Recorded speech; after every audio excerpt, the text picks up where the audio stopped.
Good morning, everybody. I'm State Representative Dan Ugaste. I want to thank you all for being here today. I represent the 65th District in Kane County, Illinois, and a little bit of DuPage County. I'm joined today by Representative David Freese of the 115th District, and he is in the Red Bud area. There's currently critical issues facing the state, and that's the lack of accountability of our office holders. So therefore, last week, I filed two bills.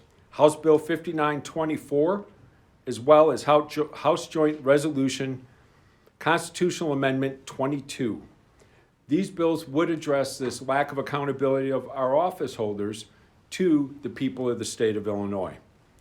It's no secret there are very public and controversial issues with which the residents are dealing with in both the city of Chicago and the suburb of Dalton. Now, you could say it's one person or another.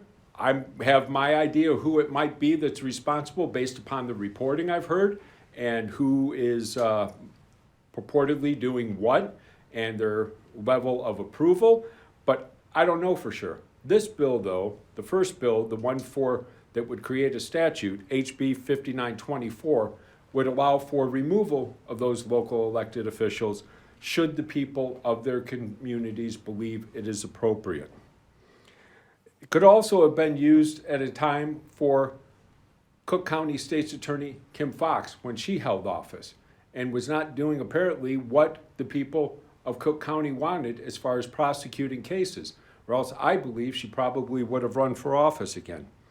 But these are just a few examples. Rampant corruption and bad policies are harming our cities, our citizens, and elected officials must be checked and held accountable. In the most extreme cases, it would be in the interest of the citizens and the taxpayers to have a mechanism to remove these public officials. The House bill would create a statute, as I said, and become effective immediately if it was signed in the appropriate time limit, and allow the public to initiate proceedings to recall elected officials at times of the next consolidated or general election. And it's for all local elected officials, whether it be municipal, township, a board, any local elected official would be able to be removed. But it doesn't do it easily. These are not meant to harass anyone or just be used to harm some political opponent or chase them. They require a fairly significant amount of petitions to be signed in a fairly short period of time, as well as require 60% of the voters to remove that individual from office. The recall election, as I said, would take place during the next general election or consolidated election, whichever comes first. So that way there's no additional cost to our taxpayers. Because as we all know, here in Illinois, we can afford little extra costs. We don't absolutely have to. HJRCA 22 is a constitutional amendment that would apply both to the local elected officials as well as state office holders, and with state office holders only being able to be removed during general elections. This includes statewide office holders, as well as senators and representatives. The legislation also provides for statewide removal of the Speaker of the House and the Senate President, but not in their capacity as a representative or senator, only from the office of leader or president or speaker. These officials, as we've seen, hold an extreme amount of power over the state of Illinois. And this has been evidenced by Speaker Madigan's trial and the testimony that's come out about how he was able to control the General Assembly, or at least the House, and what he was able to achieve that he wanted done. It's demonstrated through those trials that are currently ongoing, as well as some that have already concluded. The process, again, to initiate these recalls isn't easy, and it shouldn't be easy, but the citizens must have a mechanism. There's a 60% threshold to remove somebody and a high petition requirement that must be completed within 90 days of a notice of intent to file the recall petition. That would remove any political partisanship concerns, or should.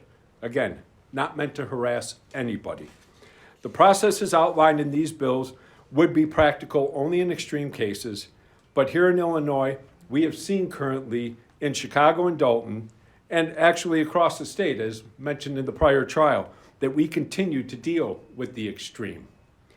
And the fact that there is no mechanism for removal prior to the next time they are up for office is absolutely unacceptable. We can't allow this to continue. These bills make the process available to everyone in Illinois, and the constitutional amendment would apply to every elected official. Residents in this state have said they're fed up with the lack of accountability with their elected leaders. The frustration felt by the residents from the reporting I've seen in both Chicago and Dalton is palpable and real. Local and state governments are currently being held hostage in certain places. If office holders refuse to step down when they are acting inappropriately, or it becomes clear that the public doesn't support their policies, then the citizens should have the right to hold those elected leaders accountable and remove them in extreme cases. In just a few short days, these bills have gained a lot of Republican support here in the General Assembly, and I urge the full General Assembly to consider these pieces of legislation now. Our elected officials, both Republicans and Democrats, must be held accountable statewide, and because our taxpayers and hardworking families deserve it.